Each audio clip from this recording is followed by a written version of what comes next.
बिस्मिल्लाहिर्रहमानिर्रहीम। अस्सलाम वालेकुम नादरीन, आप यूट्यूब चैनल देख रहे हैं। मैं इमरान खान हूँ। नादरीन, मूनसून का एक नया स्पेल आ रहा है पाकिस्तान में और ये ज़्यादा बलाई इलाकों में है, तो जितने पाकिस्तानी हैं उनसे गुजारिश है कि ज़रा एहतियात करें।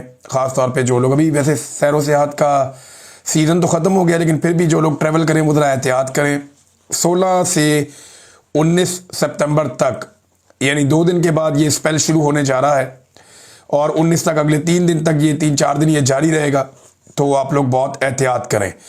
अलीपुर में बंदोबस्त किया जा रहा है, शायद किसी आम शख्सियत ने वहाँ पे आना है और रातों रात वहाँ पे सड़कें तामीर हो रही हैं। वहाँ के लोग कह रहे हैं जी हम तो सैलाब में फंसे हुए हैं, इनको अपने सड़कें सीधी करने की पड़ गई है और मरम पट्टी हो रही है सड़कों की। मैंने आपको पिछले वीलॉग में बताया था। तो वो एक्चुअली जो एक गाना तैयार करना है उसमें मियाँ नवाज शरीफ साहब को इन करना अभी बाकी है। अब नवाज शरीफ साहब की कोई पुरानी वीडियो निकाल कर लगाई जाएगी या उन्हें दोबारा नए सिरे से सैलाबज़दा इलाकों में लाया जाएगा। बहरहाल नवाज शरीफ साहब की एक एंट्री अभी करवाई जाएगी और उन्हें पहुंचाया जाएगा किसी सैलाबज़दा इलाके में, ताकि एक जाली स्टेज बनाकर वहाँ पे लोगों को इकट्ठा करके नवाज शरीफ साहब को मौका दिया जाए कि वो लोगों से बातचीत करें।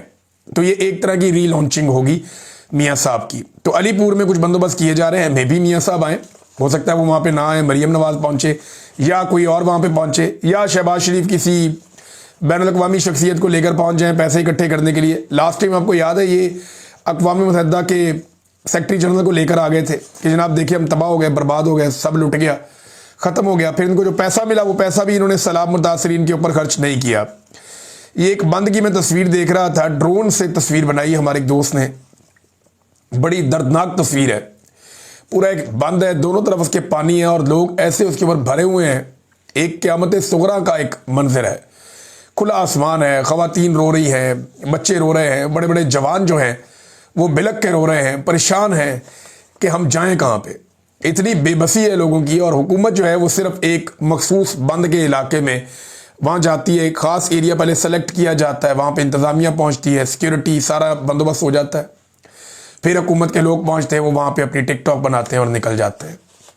हुकूमत ने अवाम को बिल्कुल तनहा छोड़ दिया है, किसी किस्म की कोई रिलीफ पब्लिक को मिल नहीं रही। टीवी चैनल्स को धड़ाधड़ पैसा दिया जा रहा है, अखबारात को पैसा दिया जा रहा है।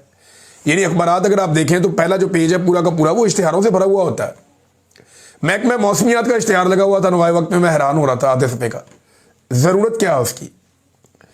धड़ाधड़ इश्तिहारात मिल रहे हैं, सबको मिल रहे हैं, अखबारात को भी मिल रहे हैं, टीवी चैनल्स को भी मिल रहे हैं।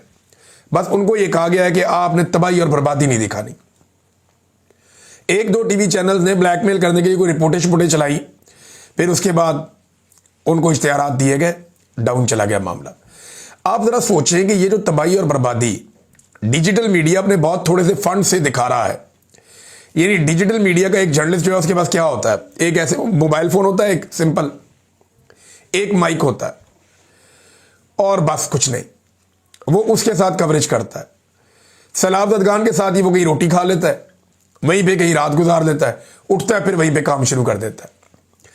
अब मुझे आप बताएं ना कि ये जो जिनका रोज़ का बजट 1000 रुपया है, मैक्सिमम 1000-1500 होगा, 2000 हो जाएगा बहुत ज़्यादा कर लें तो, और जिनके पास जो सामान है वो 50,000 से भी कम का है, वो लोग कवरेज कर रहे हैं और वो कुछ दिखा रहे हैं जो कोई नहीं दिखा रहा। और दूसरी तरफ जिस मीडिया को अरबों रुपए मिलते हैं, जिस मीडिया का अपना एक एक दिन का बजट करोड़ों में है, वो कुछ भी नहीं दिखा रहा। ये कैसे मुमकिन है? जिनके पास बेहतरीन कैमरे हैं, गाड़ियां हैं, रिपोर्टर्स हैं, न्यूज़ रूम्स हैं, जदीद सलाहियतें हैं, उनके पास ड्रोन कैमराज हैं, जिनके पास इतना सारा कुछ है, वो कुछ भी नहीं दिखा रहे। और जिनके पास कुछ भी नहीं है, कुछ भी नहीं है जिनके पास, वो आपको सारी पिक्चर दिखा रहे हैं।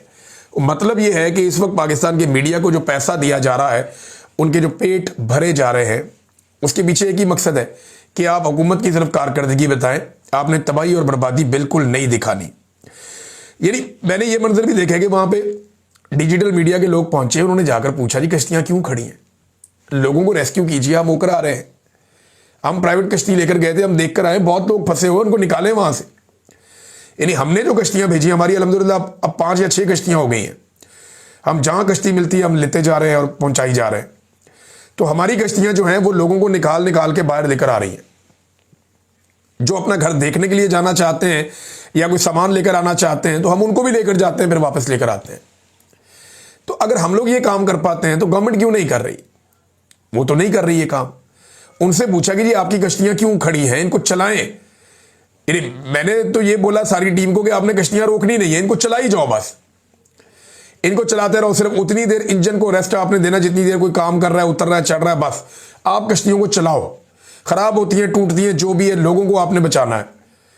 तो गवर्नमेंट ये क्यों नहीं कर रही? तो उन्होंने बताया जी हमारी कश्तियों में पेट्रोल नहीं है। अंदाजा करें आप, कश्तियों के अंदर पेट्रोल नहीं है, कितना बड़ा जुर्म है ये। इनकी गाड़ियों में पेट्रोल कभी खत्म नहीं होता। इनके जो प्रोटोकॉल्स हैं उनकी गाड़ियों में पेट्रोल कभी खत्म नहीं होता। इनके जहाजों में पेट्रोल कभी खत्म नहीं होता, लेकिन इनकी कश्तियों में पेट्रोल खत्म हो गया। ये कितनी अफसोस की बात है कि जो गरीब के लिए चलने वाली कश्ती है, और चंद कश्तियां, इतनी ज्यादा भी नहीं है, उनके अंदर भी पेट्रोल अवेलेबल नहीं है। अब नजम सेठी जैसा आदमी, यानी एक जर्नलिस्ट हैं नजम सेठी साहब, पीसीबी में भी रहे, उनके पॉलिटिकल कनेक्शन भी हैं, होते हैं। अब हालात ही ऐसे हैं, जर्नलिज्म सारा ही पोलराइज हो गया। लेकिन नजम सेठी साहब जो है वो एक तज्जियाकार के तौर पे वो भी अब ये कहने पर मजबूर हो गए कि यार बस कर दो। फौज को और हुकूमत को वो शीशा दिखा रहे हैं कि यार बस कर दो, लोग गुस्से में हैं, तुम लोगों ने तबाही फेर दी है। नजम सेठी कह रहे हैं पानी सर से गुजर गया, अब इमरजेंसी लगा रहे हैं। शर्म नहीं आती इनको? और ऊपर से अस्पतालों के चक्कर लग रहे हैं, अपनी तस्वीरें लगाई जा रही हैं। ये कोई मौका है अपनी प्रमोशन का? अवाम डूब रही है और आप अपनी डिप्लोमेसी कर रहे हैं। आपकी डिप्लोमेसी से इसराइल और कतर के ताल्लुकात पर क्या फर्क पड़ जाएगा? फर्क पड़ना क्या है जी? हम 3 में ना 13 में वहां जाके चौधरी बन जाते हैं कि जनाब हम आपको बचाएंगे, हम ये करेंगे, हम वो करेंगे। भाई उन्होंने लड़ाई लड़नी नहीं है। उन्होंने लड़ाई लड़नी होती तो वो पहले लड़ लेते। जब ईरान के साथ जंग हो रही थी वो तब लड़ लेते। जब इसराइल सबके साथ लड़ रहा था वो कंटिन्यू करते, खत्म करते इसराइल को। वो तब लड़ लेते जब फलस्तीनियों की नस्लकुशी हो रही है और लगातार लंबे अरसे से हो रही है। 6 मुल्कों को मारा इसराइल ने 3 दिनों के अंदर, यानी 3 दिनों में 6 मुल्कों पे इसराइल ने अटैक किया। ये पिछले हफ्ते पाकिस्तान सिर्फ कतर पहुंचा, वजह क्या है? पैसे कतर के पास है। बाकी जो ममालिक हैं जिनके ऊपर इसराइल ने अटैक किया, पाकिस्तान कहीं नहीं गया, शाम भी नहीं गया। चले फलस्तीन तो जा ही नहीं सकते, ये इनको इख्तियार ही नहीं है। त्यूनिस भी नहीं गया, यमन भी नहीं गया, बाकी मुल्कों में कहीं नहीं जा रहा। पाकिस्तान कहाँ गया? सिर्फ और सिर्फ कतर में गया। पैसे उनके पास है ना। तो मामला उम्मत मुस्लिमा का नहीं है। मामला ये नहीं है कि पाकिस्तानियों को कतरियों से बहुत प्यार हो गया। मामला ऐसा लगता है कि कतर के पास क्योंकि पैसे हैं, गैस है, इख्तियार है, लिहाजा कतर के पास हम जाएंगे, बाकियों को हम नहीं पूछेंगे। लबनान और शाम के साथ इसराइल क्या करता है, हमें इससे कोई लेना देना नहीं है। त्यूनिस के साथ, यमन के साथ क्या करता है, हमें इससे कोई लेना देना नहीं है। बस कतर के पास पैसा है, लिहाजा इस मामले में हम बीच में पड़ेंगे। तो ये आपकी ख्वाहिश रह जाएगी कि वो आपके लिए एक लड़ाई लड़े और आप उस लड़ाई से फ़ायदा उठाएं। कतर का तो स्टेटमेंट बड़ा सादा सा है कि गौर कर रहे हैं कि इसराइल का गैस बंद करनी है या नहीं।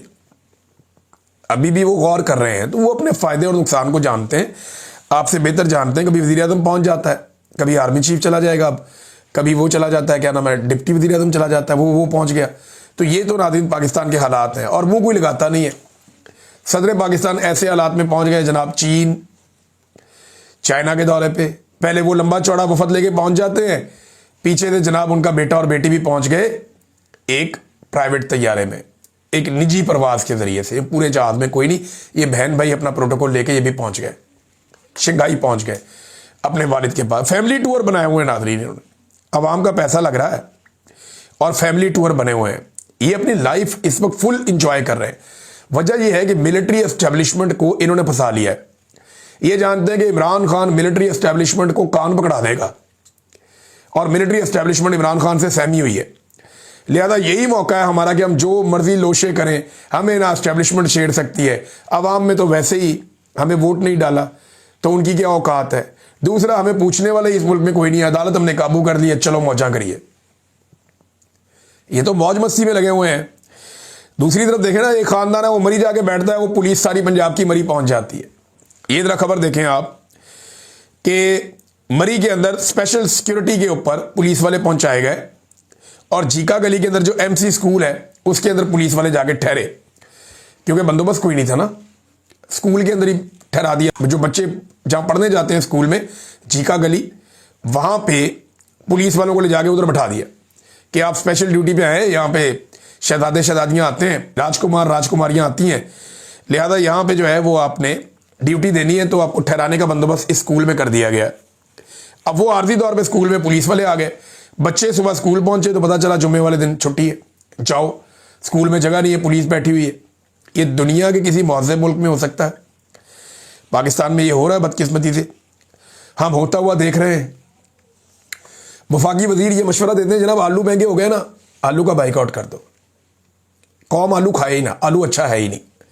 भाई आलू तो फिर भी ज़मीन में उगता है, कुदरत उसे पैदा करती है, उसमें एनर्जी है, बहुत सारे उसमें ग़िज़ाइयत है। चीनी के बाइकआउट का बोलो ना, वो क्यों नहीं बोलते?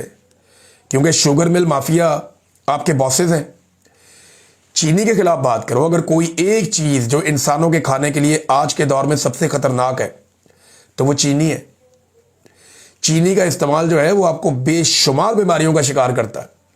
आपको कैंसर हो सकता है, स्किन की डिजीजेज हो सकती हैं, मोटापा होता है, शुगर होती है, शुगर से रिलेटेड बहुत सारी बीमारियां वो हो जाती हैं, जोड़ों के मसाइल हो जाते हैं, ब्लड प्रेशर के मसाइल हो जाते हैं।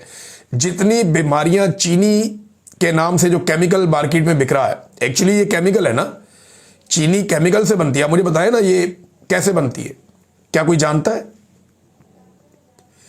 गन्ने से तो गन्ने का रस बनता है और उससे जो है वो गुड़ बन जाता है, गुड़ से आप उसको पीस ले तो शक्कर बन जाती है, बस इतना ही है।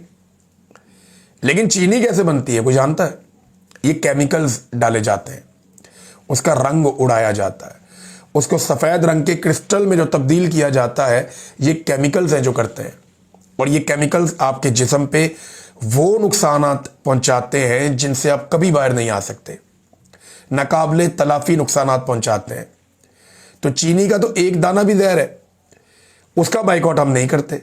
अगर हम चीनी का बाइकआउट कर दें ना हमारी कौम सिर्फ, तो एक माफिया को पूरे को लगाम पड़ जाएगी, बेड़ा ही गर्क हो जाएगा इनका, इनके पल्ले कख नहीं बचेगा। ये अरबों खरबों रुपया चीनी से निकालते हैं हर साल और अवाम के पेटों से निकालते हैं। बहरहाल वहाँ पे नहीं कहेगा, वफाकी वजीर हनीफ अब्बासी साहब थे, उन्होंने जी आलू के बाइकआउट का मशवरा दिया, चीनी के बाइकआउट का मशवरा दें ताकि कौम का कोई भला भी हो।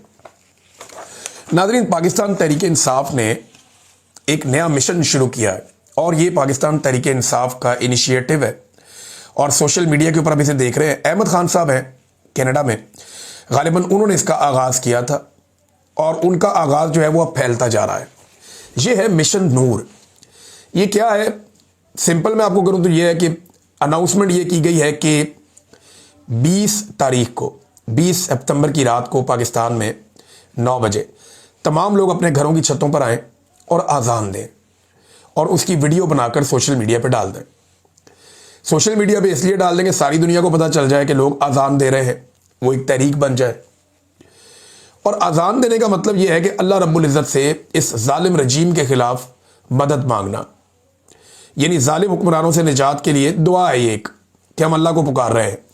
देखिए हर हाल में हम लोग अल्लाह को ही पुकारते हैं, जब भी मुश्किल आती है हम सबसे पहले अल्लाह को पुकारते हैं। मैंने बहुत सख्त टाइम देखा, मैं सिर्फ अल्लाह रब्बुल इज़्ज़त से मदद मांगता था, उसने मेरी मदद की भी है। तो अल्लाह को ही पुकारना चाहिए। बल्कि मुझे याद है अच्छी तरह, मैं जब उस कैद में था तो कभी कभी मैं आज़ान देता था, यानी मेरा दिल करता था मैं आज़ान दूं तो मैं आज़ान देता था, क्योंकि अल्लाह को पुकारने का एक बेहतरीन तरीका है वो, तो मैं आज़ान देता था, मुझे याद है। तो ये मिशन नूर है, एक अच्छी बात है। इसमें लोग अपनी तकालीफ, अपनी मुसीबतें, जो इंसानी हकूक़ की पामालियाँ हो रही हैं, जो जुल्म जबर फस्तायत है, जो मिलिट्री एस्टेब्लिशमेंट ने एक जाली रजीम मुसल्लत करके लोगों को कुचल दिया है, लोग अल्लाह रब्बुल इज़्ज़त से मदद मांगेंगे, अल्लाह से रुजू करेंगे। फ़लस्तीन के बारे में भी दुआ करें, बाकी दुनिया में जहाँ जहाँ मुसलमान पिस रहे हैं उनके बारे में भी दुआ करें। और ये एक नुक्ता आगाज़ है मिशन नूर के बारे में जो मैंने सुना है, एक ये नुक्ता आगाज़ है। इसके बाद बाकायदा एक तहरीक शुरू करने का इरादा है पाकिस्तान तहरीक इंसाफ का। ये एक डिफरेंट एंगल से आ रहे हैं। वैसे मिशन नूर की अनाउंसमेंट से कुछ परेशानी तो है, जो ताकतवर हल्के हैं उन्हें, कि ये एक नया सिलसिला। पाकिस्तान तहरीक इंसाफ की ये खूबी है कि वो आराम से नहीं बैठते, वो कुछ ना कुछ करते रहते हैं और किसी ना किसी तरीके से लोगों को इकट्ठा करना जानते हैं। तो अब एक ये नई चीज़ है, मैंने कहा मैं आप तक पहुंचाऊं कि यहाँ पे क्या होने जा रहा है। इसको रिपोर्ट भी करेंगे, फर्दर इस पर हम बात करते रहेंगे।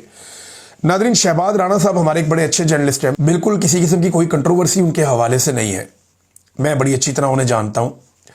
शहबाज राणा साहब एक्सप्रेस न्यूज़ में प्रोग्राम करते हैं, बड़े मोतबर सहाफ़ी हैं। हम लोग तो बहुत सारे सहाफ़ी पाकिस्तान में क्रिटिसाइज़ किया जाता है कि आप फलाने को ज़्यादा मारते हैं, फलाने को कम मारते हैं, लेकिन शहबाज राणा साहब हर दौर में बड़ी अच्छी जर्नलिज्म करते रहे। अब उन पर भी मुकदमा कर दिया गया। वजह यह है कि वो हुकूमत को एक्सपोज कर रहे थे और मुआशी पॉलिसियों को बेनकाब कर रहे थे, हर चीज़ लाकर सामने रख देते थे। लिहाजा अब उनके ऊपर भी मुकदमा दर्ज करके उनकी आवाज़ को दबाने की भी कोशिश की जा रही है। नाज़रीन, तैमूर झगड़ा साहब से एक मामला शुरू हुआ था, आपको याद होगा मैंने आपको रिपोर्ट किया था कि वो एंटी करप्शन में चले गए और उन्होंने कहा कि जितने आरओज़ हैं, जिन लोगों ने मेरे हल्के का रिजल्ट दिया है, जो ब्यूरोक्रेसी वहाँ मौजूद थी, उनको बुलाया जाए और बुला के पूछा जाए कि क्या मैं इलेक्शन हारा हूँ। वो मामला खुलना शुरू हो गया। ब्यूरोक्रेसी ने एंटी करप्शन के साथ कोऑपरेट नहीं किया, जिन्होंने किया वहाँ मामला खुल गया कि इलेक्शन तो तैमूर झगड़ा जीता था, लेकिन फॉर्म 47 जाली जारी कर दिए गए बाद में। अब जब ये मसला खुला तो इलेक्शन कमीशन बीच में आ गया, उसने अपनी कहानियां शुरू कर दी, लेकिन एंटी करप्शन को चला रहे हैं वहाँ मुसद्दिक अब्बासी साहब, वो डट गए हैं। सूरत हाल क्या है मैं डिटेल्स आपको बताऊंगा, लेकिन एक सादी बात आपको बताऊं कि ना इलेक्शन कमीशन, ना पाकिस्तान की एस्टेब्लिशमेंट और ना ही सूबाई हुकूमत खैबर पख्तूनख्वा की ये चाहते हैं कि तैमूर झगड़ा साहब को उनकी नशिस्त वापस मिले। ये मैं आपको कैटेगोरिकली बता रहा हूं कि सूबाई हुकूमत इसलिए नहीं चाहती कि तैमूर झगड़ा इमरान खान साहब की जानिब से वजारत आला की एक चॉइस हो सकते हैं। हालांकि इमरान खान ने कई दफ़ा कहा कि उनको काबीना में शामिल किया जाए, लेकिन गंडापुर साहब ने उन्हें काबीना का हिस्सा भी नहीं बनाया अभी तक। तो तैमूर झगड़ा साहब ने सिस्टम को अभी जकड़ा हुआ है और वो जिद में लगे हुए हैं कि मैंने हर फॉरम का दरवाज़ा खटखटाना है। और मेरे ये ठीक है बात कि एंटी करप्शन के जरिए से आप बुलाएं, उनको पूछें तो सही ना कि भाई तुमने जो फॉर्म जारी किया था असली कौन सा है और नकली कौन सा है, तो मामला सीधा हो सकता है। नादरीन, एक रिपोर्ट आई है और ये ड्रॉप साइट न्यूज़ ने ये इंकशाफ किया है, ये बहुत इंपॉर्टेंट है, मैं आपके सामने रख देता हूँ जाते जाते। ये कॉमनवेल्थ और यूरोपियन कमीशन ने तारीख में पहली बार पाकिस्तान के 2024 के इंतखाबात में बड़े पैमाने पर पाकिस्तानी फौज की जानिब से की गई धांधली की रिपोर्ट को छुपाया। यानी रिपोर्ट छापी जाती है लेकिन उसको छुपा लिया गया। ये बड़ी अहम बात है। यानी रिपोर्ट क्या कहती है, उसको छुपा लिया गया, छापा नहीं गया। कॉमनवेल्थ और यूरोपियन कमीशन, अब ये मगरबी तंजीमें हैं, अब इनका काम ये था कि ये पाकिस्तान में बताते क्या हुआ है।